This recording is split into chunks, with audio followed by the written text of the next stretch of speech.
कराची, पाकिस्तान। आलिम नवाब की उस ट्रिपल स्टोरी घर में सकूत कायम था। ऊपर छत पे लकड़ी के स्टूल पे बशर हाकिम बैठा था।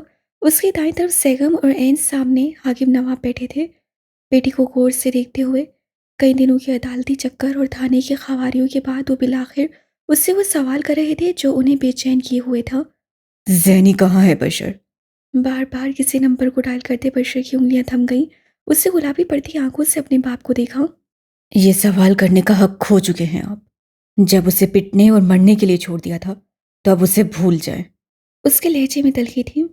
मैं उसे सजा न देता तो यहीं खड़े खड़े मार देते उसे। मैंने उसे बचाया है। तुम नहीं समझोगे। आप भी नहीं समझेंगे अब्बा। बशर चीख पड़ा। इतने दिनों की फ्रस्ट्रेशन अलग से बाहर आई।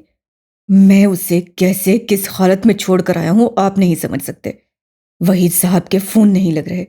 पता नहीं वो इस शहर के कौन से हिस्से में किस हालत में होगी। मुझे नहीं कुछ पता। वो मेरी बहन है और मैं नहीं जानता वो कहाँ है। इससे बड़ी तकलीफ क्या है आप समझ सकते हैं। फिर भेजा क्यों? मध्यम लहजे और मुस्तकिम अंदाज से पूछने वाला से गंभीर था। शायद तुम अंधे थे, वरना तुम्हें नजर आ जाता कि मैंने उसे उसकी हिफाजत के लिए भेजा था। हिफाजत करीब रखकर की जाती है। घर की बहू बेटी को घर के बाहर निकालना हिफाजत नहीं होती। अगर तुम इतने दलेर और गैरतमंद थे तो उसे अपनी नजरों से ना दूर करते। सच यही है कि तुम उसकी वजह से शर्मिंदा थे, लेकिन तुम्हारे दिल में उसके लिए मोहब्बत भी थी। इसीलिए तुमने उसे दूर भेज दिया। और अब भुगतो। तुम हमारे घर के मामलात से दूर रहा करो। वो भी भरिया। इसी केस से मुझ पे 2 FIR है। इस लिहाज से ये सिर्फ तुम्हारा मामला नहीं है, और इस घर से भी मेरे बड़े ताल्लुकात है। याद दिलाऊं? वो दोनों आपस में भिड़ पड़े थे जब हाकिम ने धत्मी लहजे में राय दी। हम अभी वहीद से मिलने जा रहे हैं। उसे जहनी को कहाँ किस जगह रखा है, इतना तो बता ही सकता है। बशर ने गहरी सांस ली और अपने बाप की तरफ देखा। अब ये आपका मामला नहीं है। वो मेरी बहन है। उससे सिर्फ मेरा ताल्लुक है। आपका कोई ताल्लुक नहीं है उससे।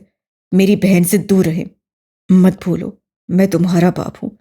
जिस ऊंचे लहजे में तुम मुझसे बात कर रहे हो, खलक से जुबान खींच सकता हूं तुम्हारी। वो चीखे, चिल्लाए नहीं, बस सपाट अंदाज में तनबीह की।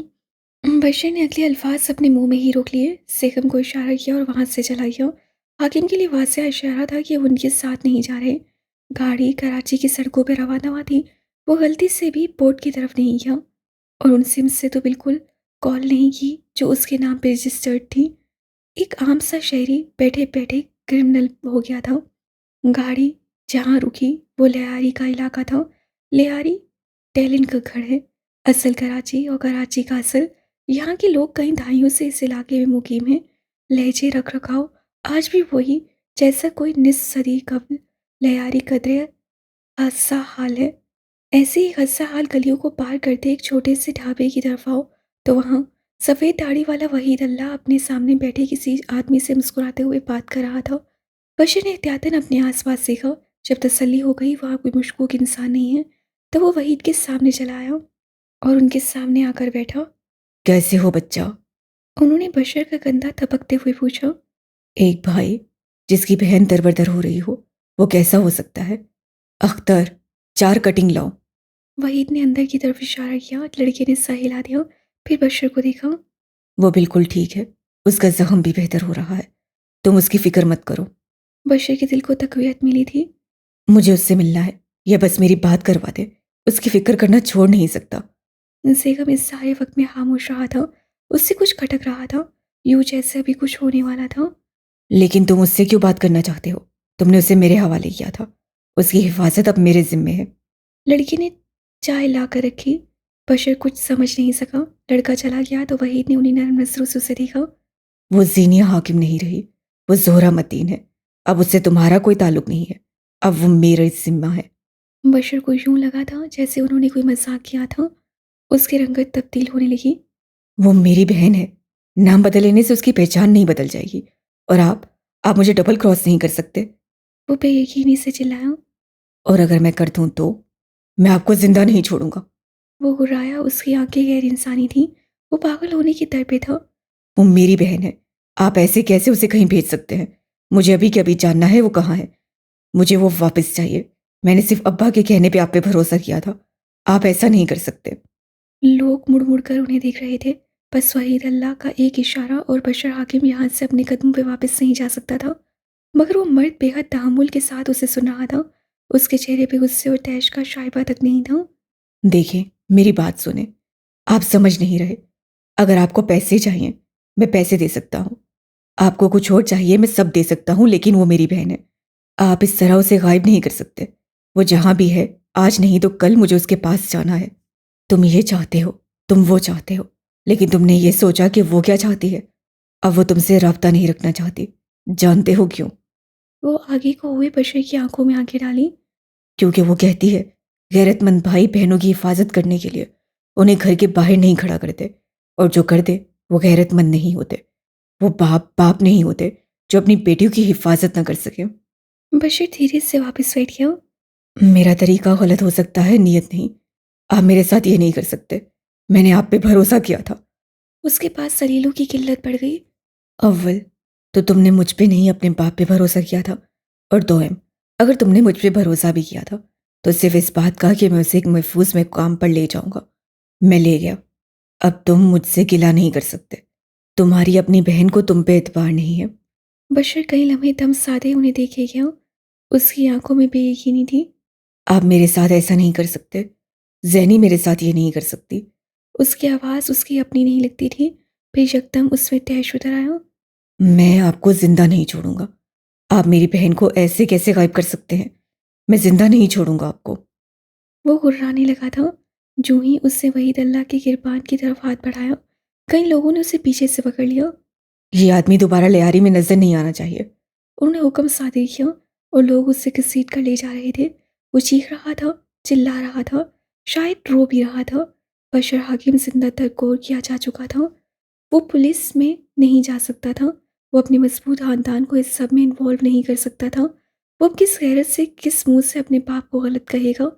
उसे घसीट कर कब गाड़ी में लाकर फेंका गया, कब गाड़ी चली और कब वो घर वापस आया, हर शय स्लो मोशन में हुई थी। कुछ भी प्रोसेस करना उसके बस में नहीं था। घर आने पे जो पहला चेहरा उससे देखा वो हाकिम नवाब का था। वो उसे देख रहे थे। बशर की निगाहें झुक गई। सीने की जलन का किस्सा फिर सही। कैसी है वो? 3 हुर्फी सवाल। बशर शर्मसारी से गर्दन तक न उठा सका। जिंदा, लेकिन हमारे लिए मर गई। आप दोनों की गैरत ने उसे मार दिया है। ज़ेगम ने जवाब दिया और आगे बढ़ गया। सेन में अब 2 मर्द रह गए। दोनों के दिलों में पछतावे ही पछतावे रह गए थे।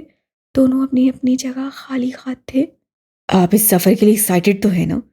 इस्लामाबाद की सड़कों पे गैस गंभीर की स्याह रेंज रोवर के अंदर झांक कर देखो।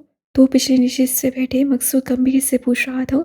अगली नशिस्त पे हेसल बैठी हुई थी। हम कहाँ जा रहे हैं? मुझे मारना था तो तुम ये काम घर पे भी कर सकते थे। उन्हें मीरा से सख्त इख्तिलाफात थे, मगर उसकी बेटी की सेहन पे कोई बुरा असर पड़े ये वो नहीं चाहते थे। इससे बलूची जुबान में कहा। जानते तो हैं, आप मार नहीं सकता आपको, बल्कि अपने पूरे खानदान को नहीं। मौत से डर लगता है मुझे। उससे अपने तहीं बड़े पते की बात बताई।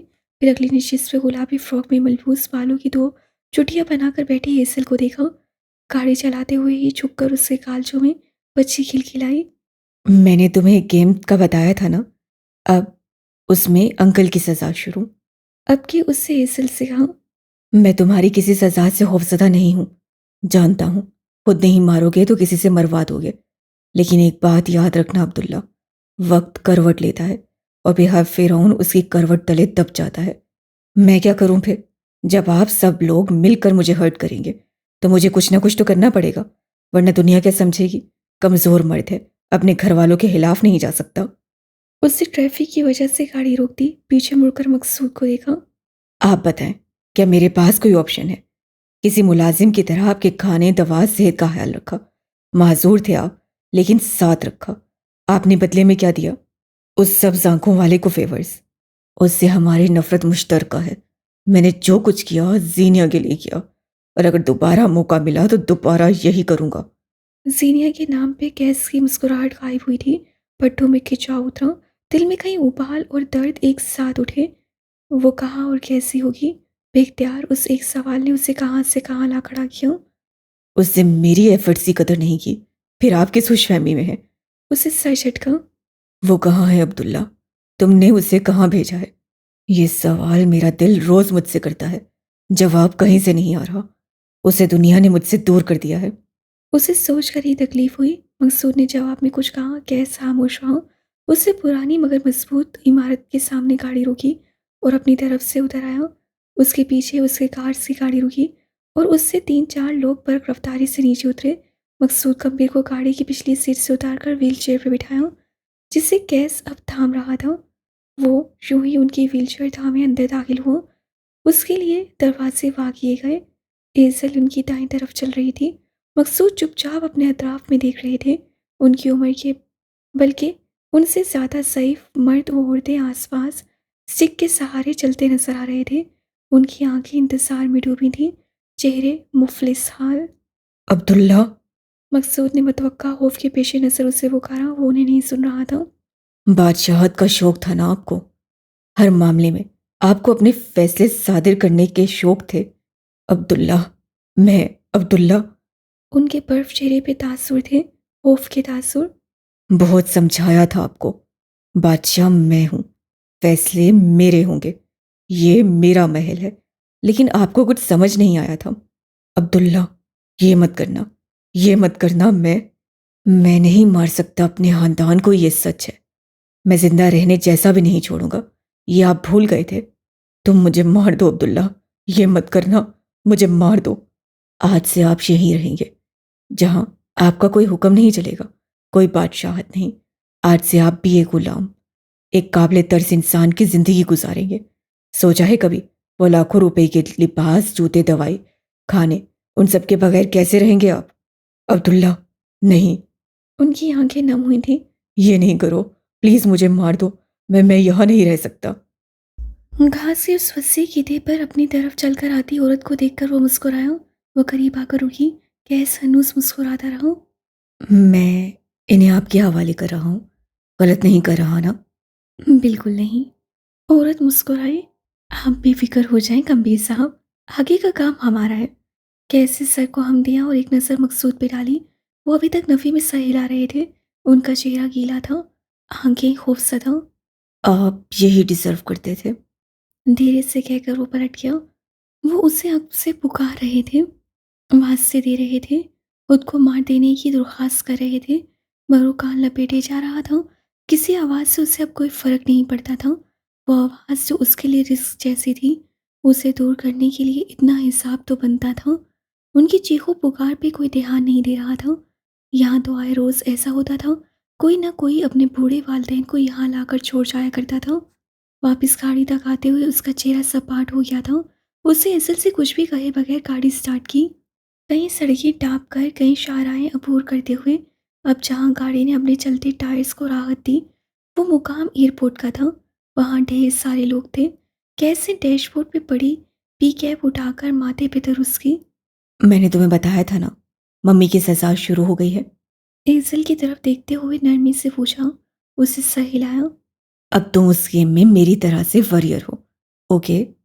मैं तुम्हें कहीं भेजूंगा और फिर कुछ वक्त बाद ले आऊंगा, लेकिन मैं जब तक ना आऊं तुम वहीं रहोगी। क्योंकि मैं आपकी वॉरियर हूँ। सब आंखों वाली लड़की ने शाख से पूछा। कैसे सर को अस्वाद में हिला दिया। कैस गाड़ी से उतर आया, फिर एसल की तरफ से आकर दरवाज़ा खोला, उसे गोद में भर लिया। चंद पल बाद वह हाथे की तरफ कदम उठा रहा था, जहां सामने मुहिब मलिक खड़ा था। वो जरा भी नहीं बदला था। वही खुश शक्ल चेहरा, वही गरूर और तमकनत चेहरे पे, वही कराख्तगी। कैस उससे करीब आकर रुका। मुहिब ने तेजी से एसल को उससे लेना चाहा। उसके अंदाज में तड़प थी। मेरी बेटी, मेरी बच्ची, अगर इसे जरा सी भी तकलीफ पहुंची, मैं तुम्हारे सारे खानदान को तबाह कर सकता हूं। ये मेरी बेटी है। मैं इसे तकलीफ देने का सोच भी नहीं सकता। उसने एक बार फिर एजल की तरफ हाथ बढ़ाया, लेकिन वो पीछे होकर कैस की गर्दन में मुंह छुपा गई। उसके कॉलर पे एजल के नन्हे हाथ कपकपा रहे थे। कैस के दिल पे कोई खंजर चल गया। उसने एजल को नीचे उतारा और खुद घुटनों के बल उसके करीब बैठा। तुम वॉरियर हो। तुम ये कर सकती हो। बस कुछ दिन के लिए तुम्हें डैडी के पास रहना होगा। ओके? मुझे इनसे डर लगता है, बच्चे ने धीरे से कहा। उसकी आंखें नम हो गई थी। मैं तुम्हें बचाने आ जाऊंगा। जब तुम चाहोगी तब आओ। ओके? उसने एजल को करीब करके उसे गले से लगाया। मैं तुम्हारे लिए हर दफा आ जाऊंगा। ओके? कोकी इसल की तफ्शी नहीं हुई, मगर उससे रोंदी हुई आवाज़ से ओके कहा था। गैस कई लम्हे उसे सीने में पीछे खड़ा रहा। उसके दिल को कुछ हो रहा था। वो बच्ची उस पे इतबार करती थी और ये सिला दे रहा था वो। बच्चों को तो जंग में भी बख्श दिया जाता था। ये कैसा इंतकाम था जिसमें सही गलत सब पसे मंजर में चला गया था। हमें निकलना होगा गैस। मुहब की आवाज़ पे उसे ठंडी सांस आ रही थी। इसल को खुद से अलग किया, हाथ से उसके बाल ठीक किए, फिर उसके रुखसारों पे बोसा दिया, उसका हाथ छोड़ दिया। ये हाथ छोड़ना उसके दिल से सांस के साथ छोड़ने जैसा था। फिर वो उससे अलग हो। मुहब ने झुक कर इसल को उठा लिया और गैस की तरफ हाथ बढ़ाया, जिसे गैस से नहीं थामा। वो बच्ची को लिए पलट रहा था। बच्ची बार बार मुड़ मुड़ कर उसे तक रही थी। उसकी आंखों में उम्मीद सी थी जो टूट कर रह गई थी और फिर वो नज़रों से ओझल हो गई। गैस को अपना दिल खाली होता महसूस हुआ। क्या वो कभी उसे दोबारा देख पाएगा? क्या उससे बहुत गलत कर दिया? थोड़ी देर बाद अपनी गाड़ी में बैठे हुए वो उन मेडिकल रिपोर्ट्स को देख रहा था जो मोहब ने अपने सोशल मीडिया पे अपलोड की थी, जिनमें वाज़ह था कि मीरा ज़हनी अमराज की शिकार रही है। ये उन दिनों हुआ था जब वो दूसरी दफ़ा कंसीव करने लगी थी, मगर कोई नहीं जानना चाहता था क्यों। साथ एक वीडियो थी जिससे मीरा पूरी तरह इज़िल पे चीख चिल्ला रही थी। ये मेरी के कत्ल के दिन की वीडियो थी। वो परेशान और डिप्रेस सी। आखिर में चंद तस्वीरें थी जिनमें एज़ल मुहब के साथ खुश थी। ये सब फराहम और वायरल करने वाला कैस गंभीर ही था। मुहब अब एक हीरो था जो अपनी बेटी को बचाकर अपने साथ ले जा रहा था और उसके साथ जाने पर वो रजामंद थी। सोशल मीडिया उसका तरफदार था। कोर्ट कचहरी के चक्कर देखे जाने थे। फिलहाल जो हो रहा था वो एक माँ की बर्बादी थी। गाड़ी की अगली नशिस्त पे बैठा कैस गंभीर सिर्फ एक ही सतर दोहरा रहा था। जो मुझे हर्ट करेगा, मैं उसे हर्ट करूँगा। यही असूल था, है और रहेगा। मगरिब पास से हो चुकी थी। आसमान पे नारंगी रोशनी अब स्याही में तब्दील हो रही थी। वो छोटे से स्टूल पे बैठी दूर खलाओं में देख रही। ना उस शहर में दिल लगना था, ना लग रहा था।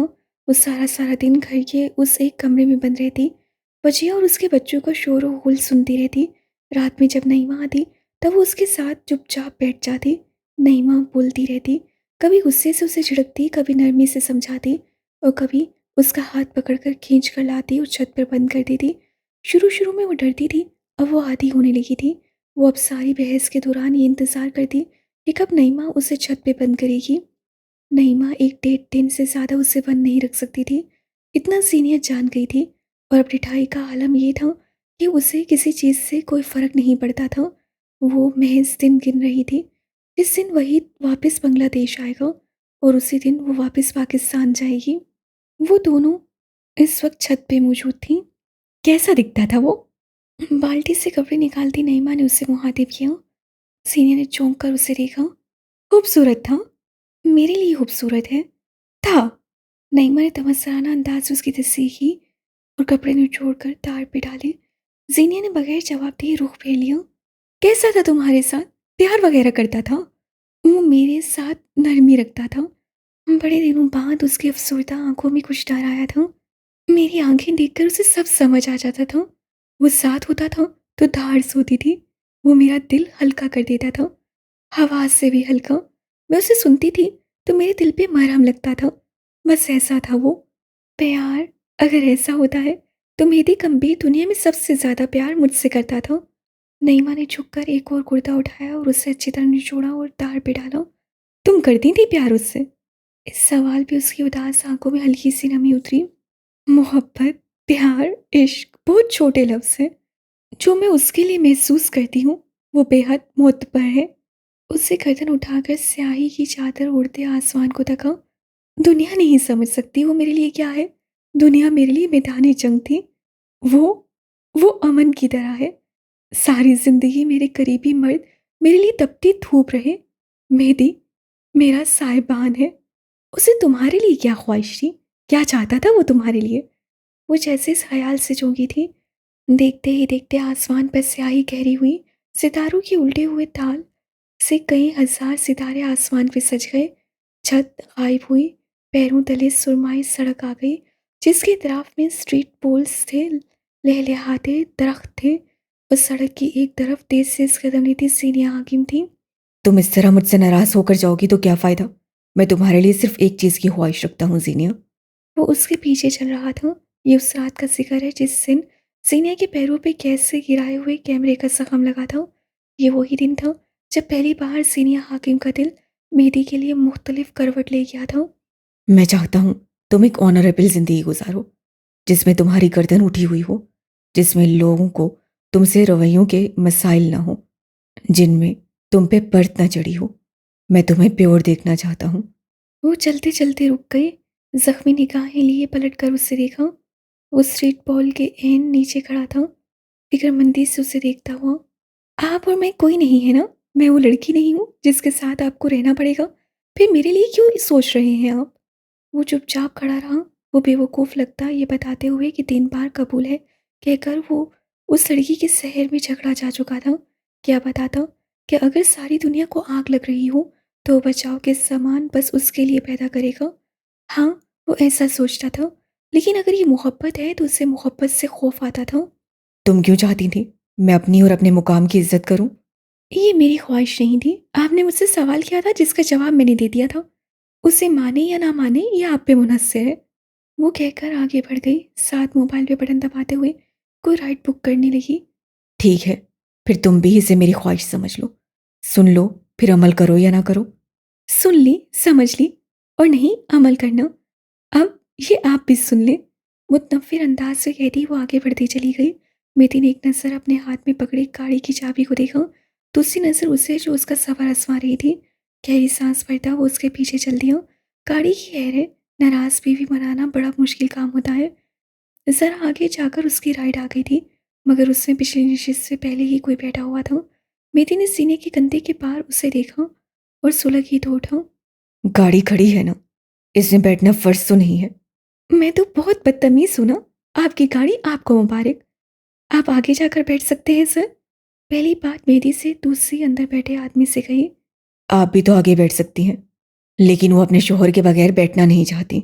सीने को कंधे से हटाते वो आगे आया। मेरे साथ बैठना चाहती हैं वो। या फिर वो उनके साथ बैठना चाहते हैं। फिर आप दोनों मोहब्बत की ये मिसालें कहीं दूर जाकर खड़ी करें। चलो ड्राइवर। बदमिजाज आदमी नहायत बदमिजाजी से बोला और ड्राइवर ने उससे कहने पर गाड़ी आगे बढ़ा दी। सीने लब भींचे उस गाड़ी को जाते हुए देखती रही। अच्छी लड़कियां अपने शोहरों के साथ आती जाती हैं। गाड़ी को जाते देख मेहदी ने उससे बताया। तुम सिर्फ अपने शोहर की गाड़ी में बैठती हुई अच्छी लगती हो। किसी और की गाड़ी में बैठोगी तो शायद मैं उससे आग लगा दूं। इतने तुम पन्ने हो। सीनियत तो न की तो उठी, बगैर उसकी तरफ देखिए वो आगे बढ़ गई। मेहदी उसके पीछे जा रहा था, हंसते हुए उससे कुछ कह रहा था। जीनिया मजीद गुस्सा हो रही थी, मगर उसका रुख पार्किंग ही की तरफ था। थोड़ी देर बाद गाड़ी की पिछली नशिस्त पे बैठे हुए वो शीशे से बाहर देख रही थी। साथ उससे चंद नोट निकाल कर उसकी गोद में रखे। मेहदी ने तासुब से नफ़ी में सर हिलाया। मूर्ख लिखेगा, वो पहली औरत थी जो अपने शोहर को गुस्से में किसी भी एफर्ट के पैसे पकड़ा देती थी। वो हन्नूस बाहर देखती रही, जब मेहदी बहुत मोहब्बत से और धीरे से बोला। तुम्हारे मुतल्लिक मेरी ख्वाहिश है कि तुम एक ऑनरेबल जिंदगी गुजारो। और तुम उसकी ख्वाहिश को यूं ढूंढ दोगी। इस्लामाबाद की सड़कें, उस शख्स का साथ, उसकी आवाज़, उसकी खुशबू, हर शय एक लम्हे में गायब हुई। अब सामने वो नहीं था, नईमा थी, जिसे दीवार के साथ पुश जोड़ रखी थी और निगाहें सीनिया पर जमी थी। लोगों के साथ हो जाता है बुरा, जिंदगी कभी कभी फेयर ट्रायल से ही खेलती। इसका ये मतलब तो नहीं कि तुम इस तरह खुद को बर्बाद करो। मैं ज़्यादा वक्त तुम्हारा ये रवैया कहाँ बर्दाश्त करूंगी। वो बाल्टी उठाकर आगे बढ़ गई। तुम्हारे पास चंद दिन है, तुम। उससे अभी पहले सीने पे ही कदम रखा था जब सीने ने दरवाज़ा खुद ही बंद कर दिया। नईमा शुश रह गई। इससे ज़्यादा क्या कर लेंगी? सज़ा देनी है, मैं यही हूँ। वो चंद लम्हे वहीं खड़ी लब भींचे उस दरवाजे को देखती रही, फिर सीने उतरती चली गई। नईमा अर्शदी जिंदगी में पहली बार हद से ज़्यादा मुस्तकिल नजर आती थी। ये लड़की उसी सोच से ज़्यादा ठीक थी। दीवाना देखा है। मेहंदी गंभीर की मौजूदा हालत वही थी। वो सीने पे लगी पट्टी, टांके और जख्म की परवाह किए बगैर फर्श पे पड़े ताज़ा खून में अपनी सफ़ेद जैकेट भिगो रहा था। कोई इंसान अपने ही खून के साथ इतना बेरहम तब हो सकता है जब बात सर्वाइवल की हो।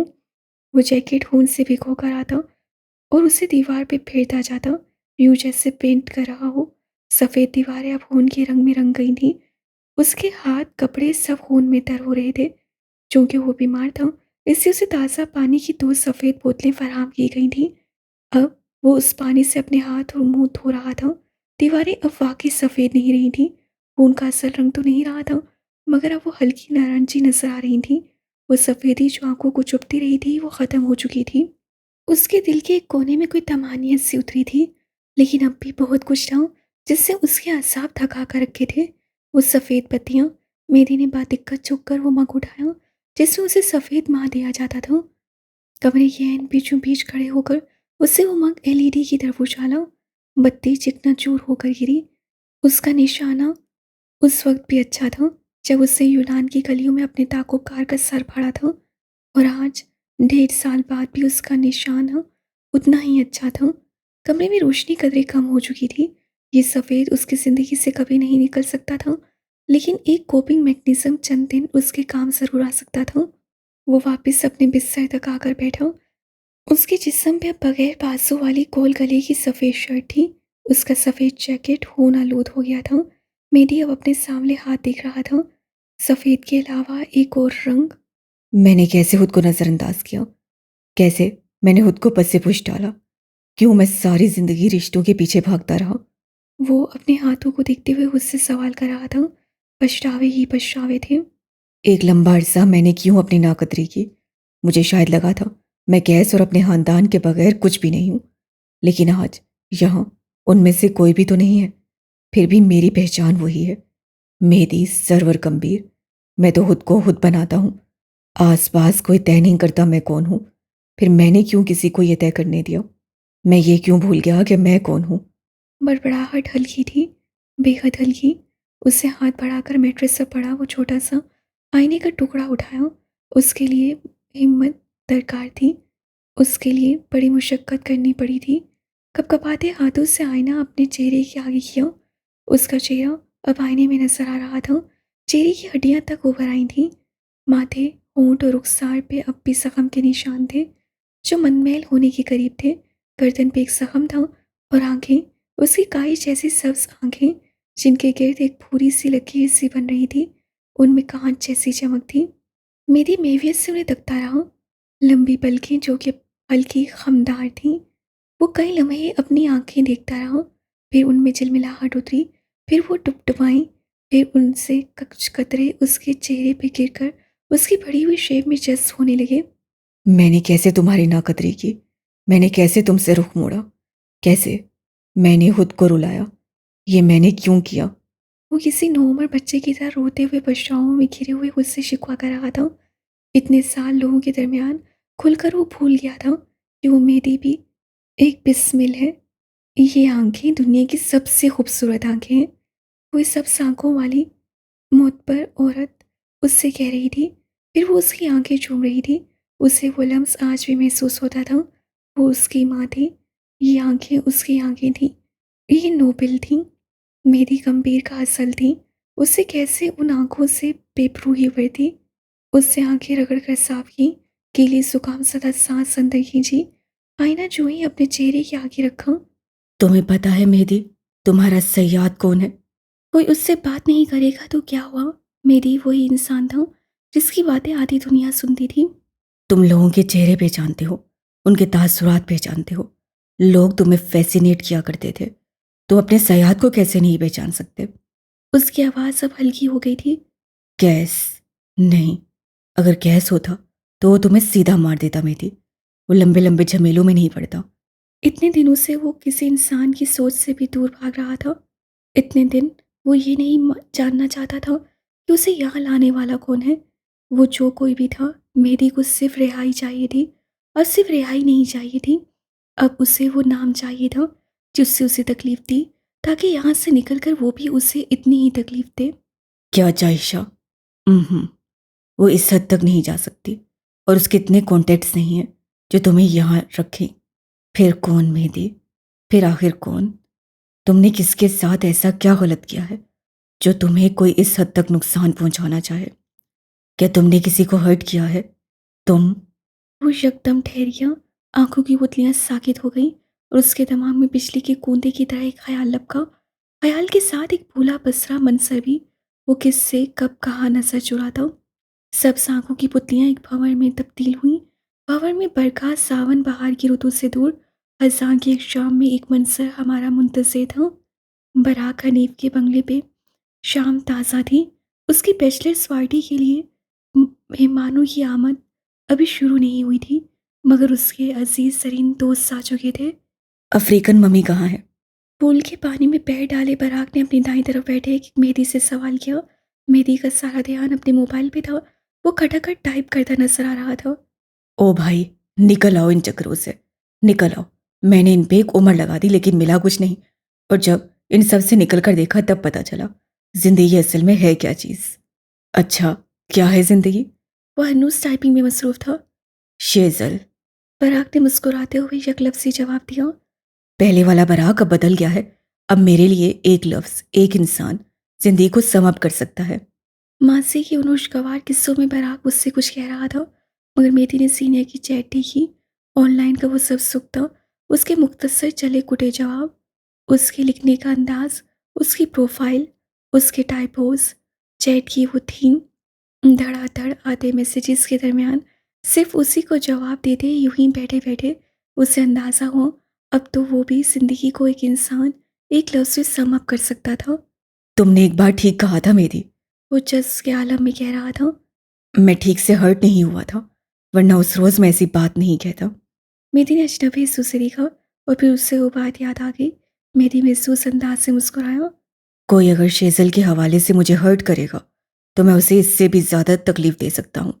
बल्कि मुझे लगता है हर जमा तफरीक अब खत्म हो गई है। उसके लिए हर हद पार कर सकता हूँ मैं। भाई, तुम तो अच्छे हाथ से मजनू बन गए हो। वो वाकई महसूस हुआ था। तुमसे कहीं ज्यादा कम। उससे मेरी के मोबाइल की तरफ इशारा किया। वो हंस पड़ा। चेहरे पे अलोही सी खुशी थी। ऐसा कुछ भी नहीं है। यानी तुम्हारे पास अब तक ऐसा कोई नहीं है जिसके लिए तुम हर जमा तफरीक भूल जाओ।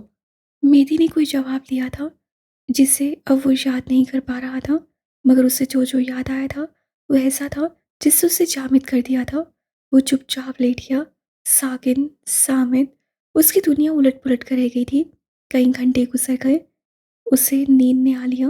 नींद के बाद भी वो कई घंटे जागता रहा। गालबन दूसरा दिन था जब सिरकोन उसके कमरे में दाखिल हुआ।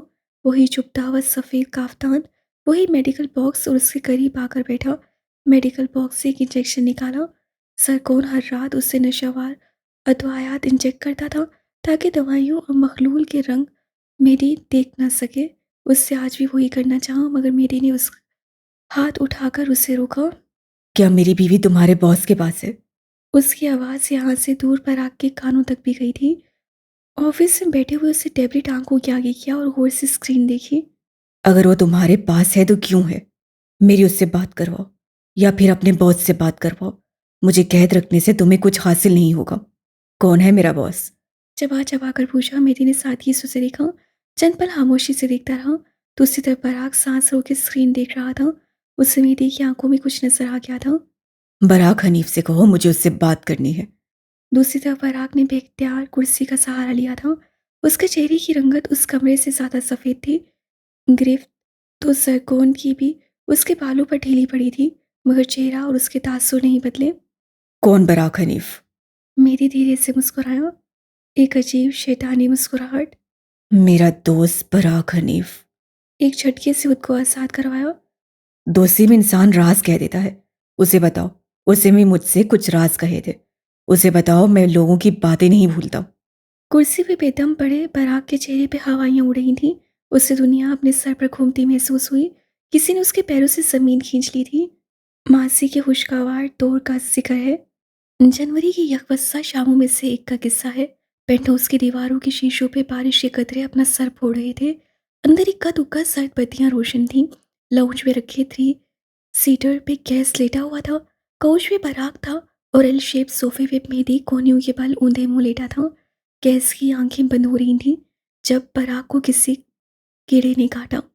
लूसीफर, अपने ही ऑफिस में क्यों कुत्तों की तरह काम करते हो? देखो, अब मूवी नाइट पे नींद आ रही है ना। मैं कब तुम्हारी तरह काम करता हूँ? वो बड़बड़ाया। मेरी टीवी पे नसें जमाए हंस पड़ा। बराक खफा हुआ। तुम दोनों एक तरफ हो जाते हो और मुझे अकेला कर देते हो। ये गलत है मेरी। पानी से गाढ़ा खून, भाई तो फिर भाई होता है ना। उसके इस अंदाज से बॉलीवुड की मशहूर फिल्म करण अर्जुन का सीक्वल बन सकता था। फिर मैं क्या हूँ? बताया तो है, कुत्ते। गैस से कहकर आंखें बंद कर ली। मेरी दोबारा हंस पड़ा। दिल फरेब बेराया हंसी। ये वो दिन थे जब उन तीनों के दरमियान दोस्ती हुआ करती थी। फिल्म देखो तुम, इस मम्मी को छोड़ो। अब ये सुबह 7 बजे आंखें खोलेगा। सोते हुए गैस पे एक नजर डालते हुए कहा। फिर मेहदी उठकर उसके करीब आया। क्या देखूं? विलेन को सजा देनी ही नहीं आती। किसी को सफेद कमरे में बंद कर देना कहाँ की सजा हुई। पराग स्क्रीन पे चलती हॉलीवुड फिल्म का एक मंजर देखते हुए बोला। उसे चाहिए था मार देता और जान छुड़वाता। मेहदी ने सोफे पे पड़ा कंबल उठाकर उसके सीने पे डाला। सजा देनी है तो यही तरीका है। मारकर तो जान छुड़वाई जाती है। किसी को तड़पाना हो तो उसकी जिंदगी से रंग, लोग, महफिल, दुनिया छीनी जाती है। वो उसे कंधे से थामकर उसका रूह पलट रहा था। टीवी की रोशनी उसके चेहरे पे पड़ रही थी। मेरा तो यही तरीका होता। इंसान अगर किसी को मारने जितनी जरूरत करता है, इसका मतलब यही होता है कि सामने वाले ने उसे हर्ट किया है, और जिसे हर्ट किया है उसे एक एक लम्हे का हिसाब देना चाहिए, है ना? क्या ये वही मेरी था जिसे हम जानते हैं? पराग उसे देख कर रह गया। वो नरम निगाहें फिक्रमंद सा अंदाज से अपने भाई की नींद तक के लिए परेशान था। और यही वो आदमी था जो किसी की जिंदगी को जानू बनाने में मुताम्मिल नहीं था। तुम ठीक कह रहे हो। काफी देर बाद पराग बोला। लेकिन जब मुझे कोई हर्ट करता है तब मैं पीछे हट जाता हूँ, बगैर बताए। मैं इस लेवल पे नहीं जा सकता। फिर शायद तुम हर्ट हुए ही नहीं। मेरी ने रिमोट उठाकर मन सर गूंगा कर दिया। जो हर्ट होता है ना, वो हर जमा तफरीक भूल जाता है। जब तुम हर्ट हुए तब पूछूंगा। बराक कुछ बोल नहीं सका। लेकिन कुछ अरसे बाद जब गैस से उसके बाप को कत्ल किया था, उस दिन उसका दिल चाहा था वो उसे किसी कब्र में जिंदा डाल दे। जब किसी ने उसकी माँ को उसके घर में कत्ल किया था, तब उसका दिल चाहा था वो उस कातिल को ढूंढे और सही गलत की हर तफरीक छोड़कर उससे बर्बाद कर दे। और उस रोज़ जब शेजल ने उसे छोड़ा था, तब शराब के नशे में धुत उसका दिल चाहा था जिससे उसकी ज़िंदगी से रंग निकाल दिए। वो उसकी ज़िंदगी रंगों से खाली कर दे। कुर्सी पे बेदम होकर गिरे हुए उसे एहसास हुआ मेरी दोस्त था। दोस्त चाहे कैसा भी हो, उसमें एक चीज़ होती है, वो आपसे वाकिफ़ होता है। मेहदी भी उससे वाकिफ़ था। दोस्तों के पास राज होते हैं, मेहदी के पास भी उसके राज से। उससे पूछो वैसी बकवास क्यों कर रहा है। बराक की आवाज़ खाली थी, खनकती हुई। जरकौन पंजों के बल मेहदी के करीब बैठा। ये सब क्या है? कौन बराक हनीफ? किसकी बात कर रहे हो तुम? वही बराक हनीफ जिसकी होने वाली बीवी ने उसे छोड़ दिया, क्योंकि मेहदी कम्बीर ने उसे बताया कि वो आदमी कितने हल्के किरदार का है। मैंने बिल्कुल ठीक किया। 1000 दफ़ा मौका मिले मैं 1000 दफ़ा हर शेजल को, हर बराक से बचाऊंगा। उसे बताओ, लोग ज्यादा अरसे तक मुझसे मुखफ़ी नहीं रह सकते। वो वापस आएगी मेरे पास। वो सिर्फ नाराज है, वो वापस आ जाएगी। बराक सिरे लपड़पड़ा रहा था। यहाँ आने के बाद मैं हर दिन सोचता रहा मुझे यहाँ कौन ला सकता है। शायद गैस, लेकिन नहीं, वो लंबे झमेले में नहीं पड़ता। वो किस्सा ख़त्म करने का आदी है। और फिर मुझे मेरा दूसरा दोस्त याद आया। तुम्हें ढूंढना बहुत आसान था बराक। तुम क्यों भूल गए? मैं एक पब्लिक स्पीकर हूँ। मैं लाखों लोगों से मिला हूँ। मेरा वाहिद काम है लोगों की साइकी पहचानना। तुम क्यों भूल गए? मेहदी को लोग डराते नहीं, फैसिनेट करते हैं। अब कि वो सरकोन के कान के पास झुककर बोला। सरकोन ने तैश में आकर उससे एक मुक्का रसीद किया। मेरी नीम दीवानगी की सी कैफियत में हंस पड़ा। सरकोन उसे यूं ही छोड़े बाहर निकल आया। ये क्या है? ये क्या है? आप जानते हैं वो यहाँ से निकलकर क्या करेगा? उसे आपका नाम तक पता है। उसे ये सब कैसे पता है? मैं कोई आधी मुजरिम या फिर तरबियत याफ्ता मुजरिम नहीं हूँ। मेरे प्लान में झोल हो सकते हैं। उसका गला बैठा हुआ था, रंगत फीकी पड़ चुकी थी। ये मेरा कसूर नहीं कि वो एक वक्त में मेरा बेहतरीन दोस्त रह चुका है। ये भी मेरा कसूर नहीं है कि मेहदी कम्बीर एक पब्लिक स्पीकर है और लोगों के मामले में वो बेहतरीन है। और अब मेरे लिए कोई हुक्म? क्या करूं मैं? क्या अब भी उसके तलवे चाटूं? बराक ने जब्त किया। उसके मोबाइल पे कोई वो कॉल आने लगी थी। उससे कॉल काट दी और मेज पे रखा लैपटॉप खोला। वो यहाँ से कोई मैसेज भेजने वाला था, मगर स्क्रीन पे लगी तस्वीर को देखकर वो ठहर गया। दो लोग भरपूर मुस्कुरा रहे थे, तीसरा संजीदा था। बस आंखें शायद मुस्कुराई थीं। गैस, बराक, मेहदी, वो तीनों सामने थे, महज तस्वीर में। ये गलत है वैसे। जब लोग छूट जाएं, ताल्लुक टूट जाएं, तो यादों को करप्ट हो जाना चाहिए। तस्वीर को मिट जाना चाहिए। महज एक लम्हे के लिए भी दिल में पहले वाले जज़्बात वापस नहीं आने चाहिए। ऐसा होना चाहिए, है ना? Get rid of him. Laptop की स्क्रीन बुझाते हुए वो बेलचक अंदाज से बोला। 2 दिन बाद यहाँ से निकलने वाले अगले कंटेनर में उसकी लाश आनी चाहिए। सरकोल लम्हे भर के लिए ठहर गया था, फिर रॉजर बॉस कहकर कॉल काट दी। उसके चेहरे पे भी इस तरह साफ था।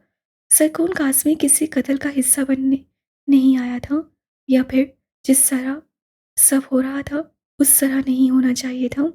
शहजादियाँ नाहुश जिंदगी गुजारती हैं, उससे कई बार सुना था, मगर वो इस जुमले को हकीकत बनते देखेगी ये उसकी गुमान से बाहर का किस्सा था।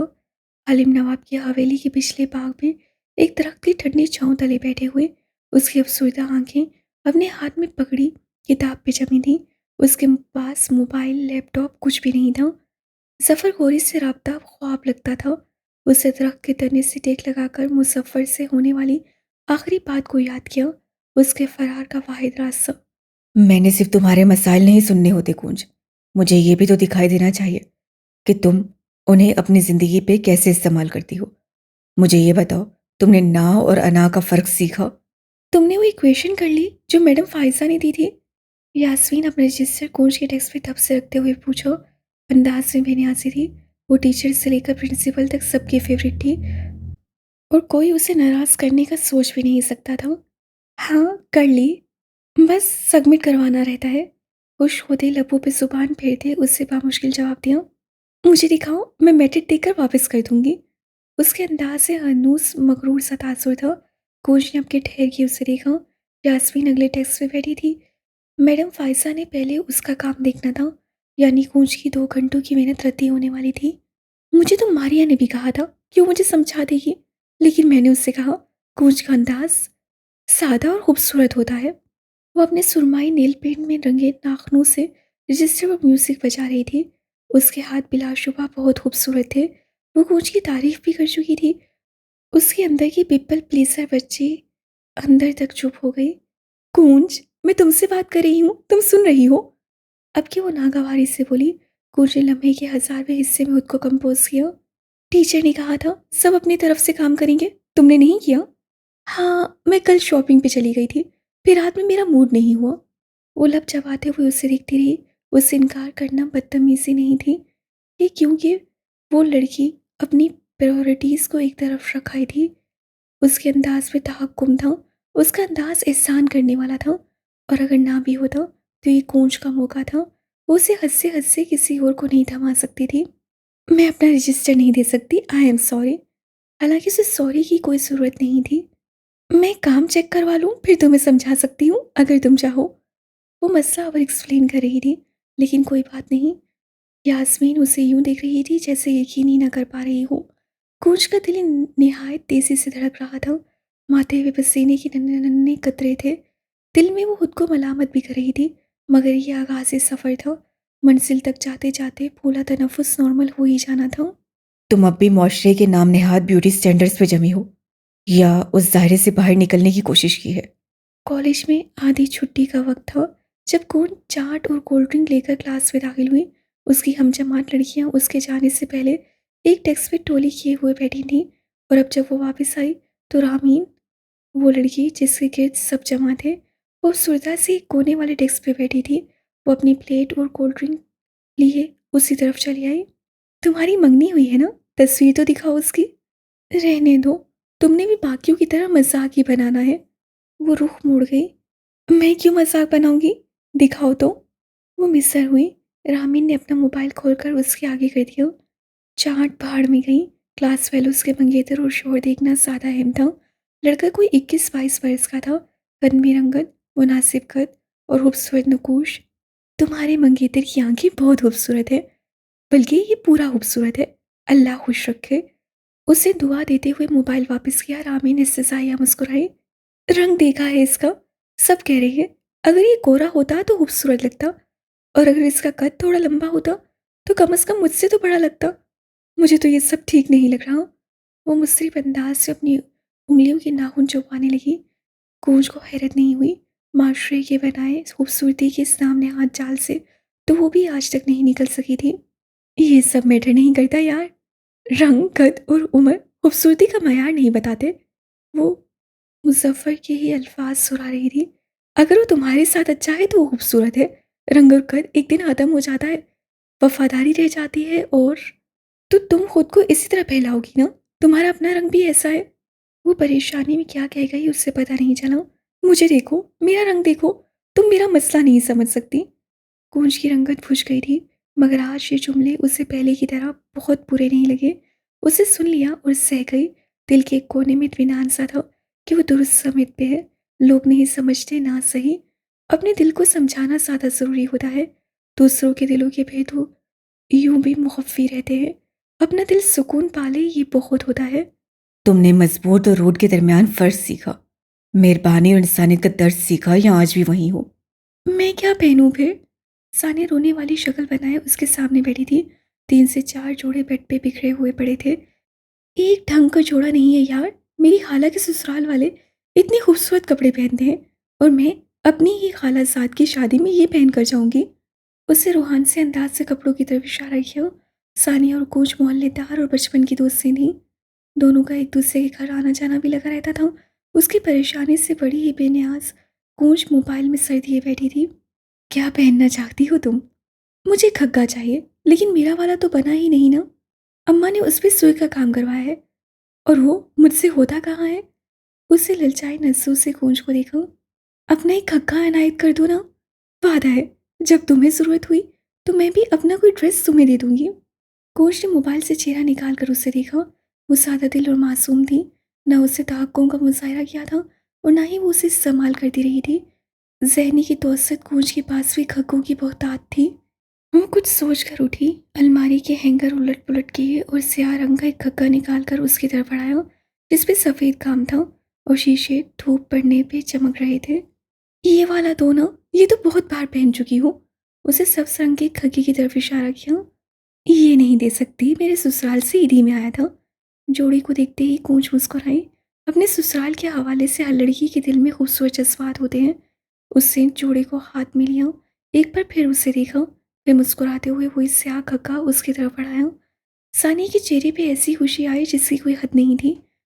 इसका ख्याल रखना, 2 बार ही पहना है। सानी ने झट स्वाद में सर हिला दिया।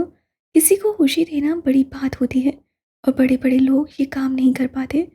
कुछ वक्त बाद वो अपने कमरे में बैठी और उस मीठी रोटी से लुफ्तंदोज हो रही थी जो सानिया ने शुक्रिया के तौर पे भेजी थी।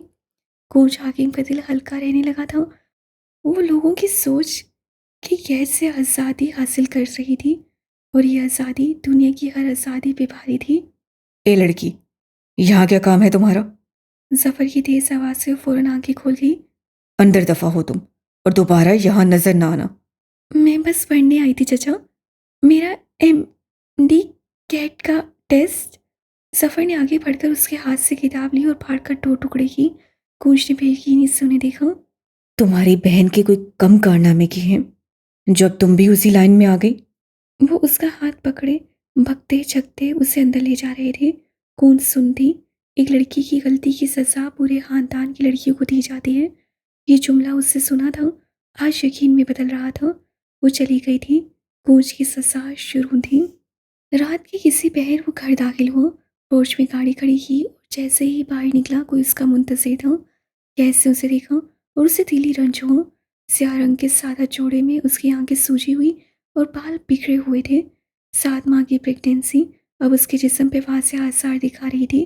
कैसे निगाहें चुराईं। मेरी बेटी कहाँ है अब्दुल्ला? कुलुकील लहजे में कहते वो आगे आई, उसके एन सामने। मेरी बेटी, तुम लेकर गए थे उसे, वो कहाँ है?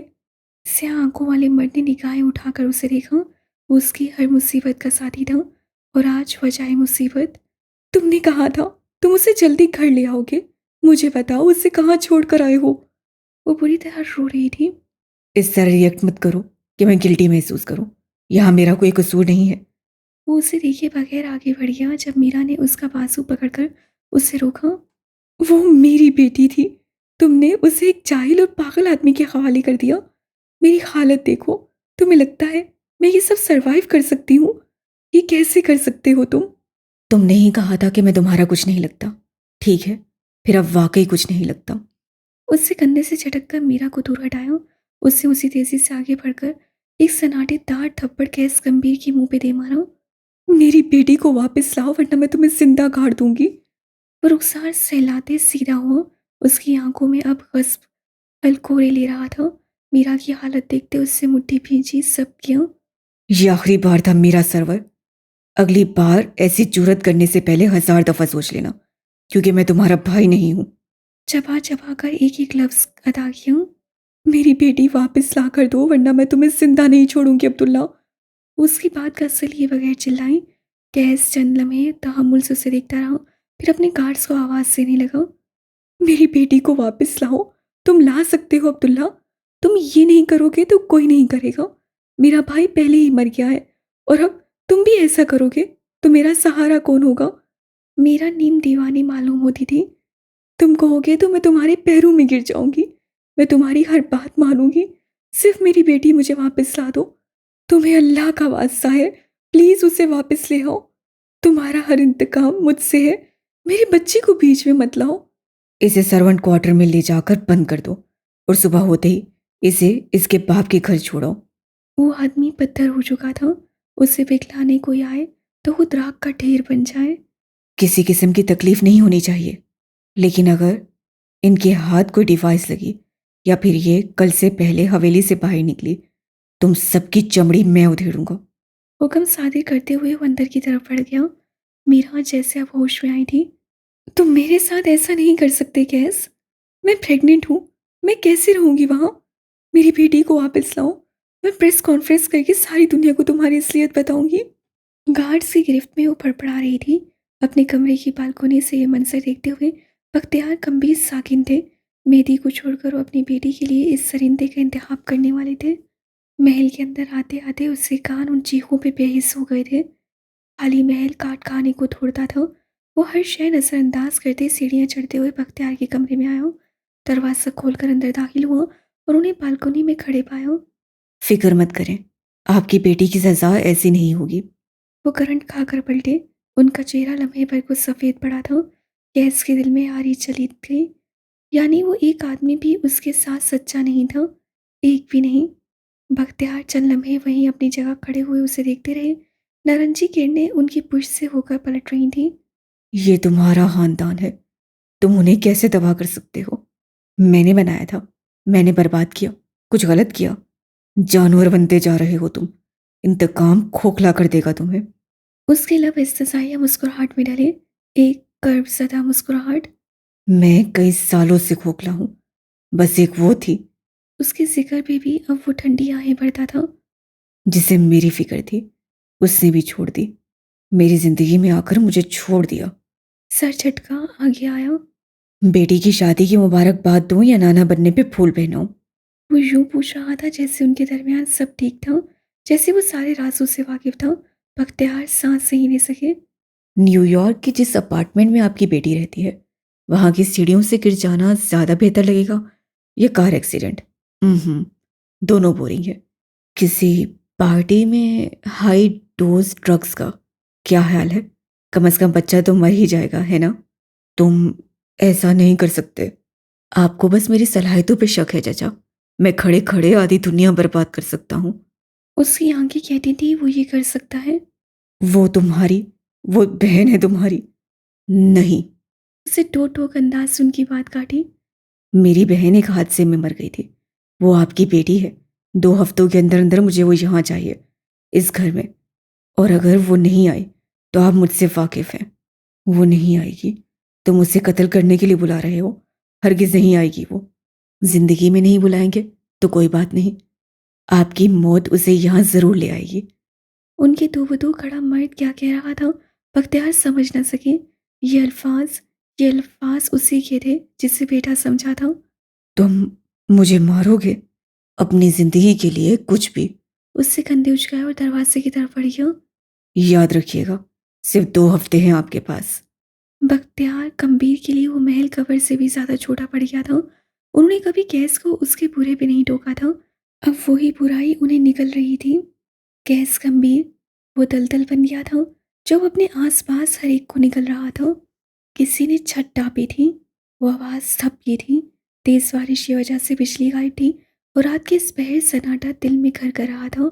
जब सीने की समातों ने यह आवाज़ सुनी, काट कबाड़ के दरमियान जगह बनाए वो दुबकी बैठी थी और आने वालों को उसकी मौजूदगी की खबर नहीं हुई थी।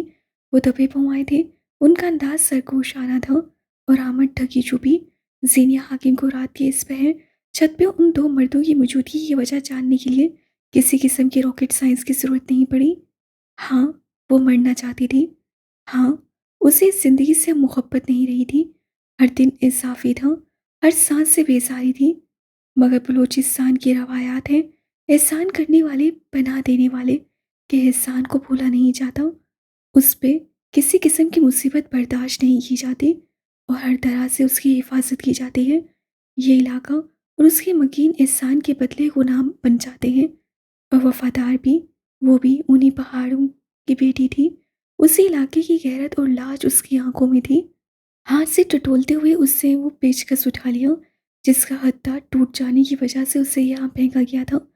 गले से दुपट्टा उतार कर एक हाथ में लिया और गले को तरीकिया। छत पे खड़ा वजूद अब नीचे की तरफ देख रहा था। शायद वो अपने साथी को ऊपर आने का इशारा कर रहा था। गहरे सन्नाटे में अब किसी के पाइप चढ़ने की आहट सुनाई दे रही थी। जीनिया ने ईंट का टुकड़ा दुपट्टे में बांधा और हल्की सी आहट पैदा की। आदमी फौरन उसकी तरफ टॉर्च मारने लगा मगर वो गत्तों की ओट में थी, नजर नहीं आई। चंद पल बाद वो जरा मुतमईन होकर छत का दरवाज़ा खोलने की कोशिश कर रहा था। अपनी जगह बैठे बैठे सीने के असाब शल होने लगे। किसी को मालूम नहीं पड़ता अगर वो मुझसे मत ना करती। मगर फिर रवायात का क्या, वो चले जाते। चंद चीज़ें लेकर चोरियाँ आए रोज़ होती हैं, उन्हें जाने देना चाहिए। मगर उस नमक का क्या जो उससे खा रखा था। कम से कम वो इस मामले में बुज़दिल नहीं बन सकती थी, बेगैरत भी नहीं। आहिस्तगी से उसने उठने की कोशिश की मगर शोमाई किस्मत, पाइप चढ़कर ऊपर आने वाले आदमी ने उसे देख लिया था और उसे देखा फौरन चाकू निकाला। सीने ने बगैर एक भी लम्हा ज़ाया किए दुपट्टे में बंधी ईंट घुमाई और उसके चेहरे पे दे मारी। डायन, चुड़ैल, मैं तुझे जिंदा नहीं छोड़ूंगा। वो अपने गाल पे हाथ रख के बंगाली में गुर्राया। दूसरा लड़का भी दरवाज़ा छोड़ उसी तरफ आया। जब सीने ने पेचकस सूरी कुव्वत से उसके घुटने के ऊपर रान में दे मारा, लड़का बिलबिला कर रह गया। दरवाज़ा खोलने वाला लड़का तब तक करीब आ गया था और उसे जीनिया का वही बाजू पकड़कर मोड़ा जिसमें गोली लगी थी। लड़की के दिमाग की रगें तक सुन हो गई। तेरी इतनी जरूरत कि तू हम पे हाथ उठाए। वो हन्नूस बंगाली में पक रहा था। सीने को कुछ समझ तो नहीं आ रहा था मगर वो उसका गुस्सा समझ सकती थी। आंसू का दर्द एक तरफ, उससे खुद को छुड़वाने की कोशिश की मगर दर्द ऐसा था कि वो शल रह गई।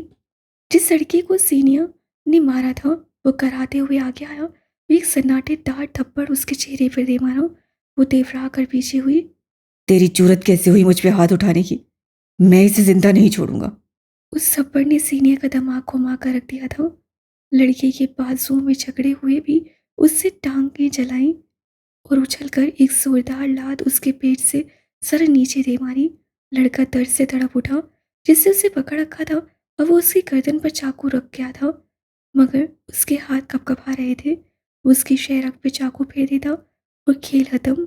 लेकिन उसके अंदर एक लड़की थी जिससे उसे आज तक झुकने नहीं दिया था। सीनियर ने हिम्मत मुजतमा करते पीछे खड़े लड़के के घुटने पे वार किया। वो लड़खड़ाया, चाकू गिरा। सीनियर किसी जख्मी शेरनी की मारिन मुड़ी और उससे बगैर किसी मसम्मत का मौका दिए उसे थप्पड़ दे मारा। लड़के ने आगे बढ़कर उसके बालों को अपनी गिरफ्त में लिया और यही उसका कसूर था। जीनिया ने उससे भी बिल्कुल वैसी लात मारी जैसे उस कराते लड़के को। वो घुटनों के बल झुक गया। मुंह से गूं गां की आवाज़ भी नहीं निकली। वो अब झुककर ही ईंट में बंधा दुपट्टा उठाकर बेदर पे ईंटों के वार उन दोनों पे किए गई। ये था सर्वाइवल, ये बका भी, एहसानमंदी भी और मसम्मत भी। लड़के पूरी तरह धुल चुके थे। जब उससे यूं ही झुककर एक लड़के के हाथ उसकी पूंछ पे बांधे दूसरा मुआ हो चुका था। उसके बाल कंधों के आगे गिर रहे थे। चेहरे और आंखों में अजीब सुर्खी थी। उसे मजीद कोई हिम्मत नहीं बची थी। दीवार के साथ टेक लगाए वो गहरे लंबे सांस लेने लगी। गुस्सा था कि किसी तौर कम नहीं हो रहा था। आग थी ये बुझ नहीं रही थी। मगर रवायात ने उससे ये भी सिखाया था कि किसी पे तब तक वार करना है जब तक वो जवाबी वार करता है, तब नहीं जब वो गिर जाए। रवायात लोगों की भलाई के लिए होती हैं, लेकिन कुछ ठेकेदार होते हैं जो अपने ज़ाती मफाद की खातिर उनमें रद्दो बदल करते हैं और लोगों को गैरत, बका और बड़ाई के पाठ पढ़ाते हुए, वरना किसी रवायत को खून सीरी की इजाज़त नहीं। धप धप सीढ़ियाँ चढ़ने की आवाज़ से उसे सीधी होने की कोशिश की। यकदम दरवाज़ा धाड़ से खुला था और नईमा समेत उसके दोनों भाई अपने बेटों के साथ ऊपर आए थे। शफ़ाफ़ी के लिबास में, आंखों में कच्ची नींद का खुमार लिए वो लोग हैरत से उस लड़की को तक रहे थे जिससे दो मर्दों को चित लिटा रखा था। उसके चेहरे पे थप्पड़ का निशान था, हालत बिखरी हुई। ये लोग चोरी करने आए थे, उससे उर्दू की बजाय अंग्रेज़ी में कहा था। पुलिस को कॉल कर ले। हर कोई सकते के आलम में था। नईमा ने गौर किया, जीनिया ने उनकी तरफ नीम रुख कर लिया था। उसका दुपट्टा उसके पास नहीं था। नईमा ने आगे बढ़कर अपनी चादर उतार कर उसे दी। जीनिया ने उसी तेजी से उसे अपने सर पे जमाया।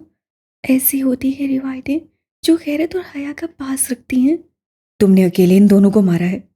नईमा का भतीजा हैरत सदा सा आगे आया। जीनिया ने ठहर कर उसे देखा। मैंने नहीं, तुमने मारा है इन्हें। वो एकदम जैसे कुछ याद आने पे बोली। अरे, मैंने कब मारा? मेरा नाम लेंगे तो पुलिस सोच सवाल करेगी, मेरे जख्मों की बाबत पूछेगी, और अगर मसला बढ़ गया तो मेरा कार्ड वगैरह भी मांगा जा सकता है। मुझे सबसे दूर रखें। मैंने मारा है। नईमा आगे आई और सीने को नीचे जाने का इशारा किया, मगर वो वहीं खड़ी रही। वो सीने की बात समझ चुकी थी।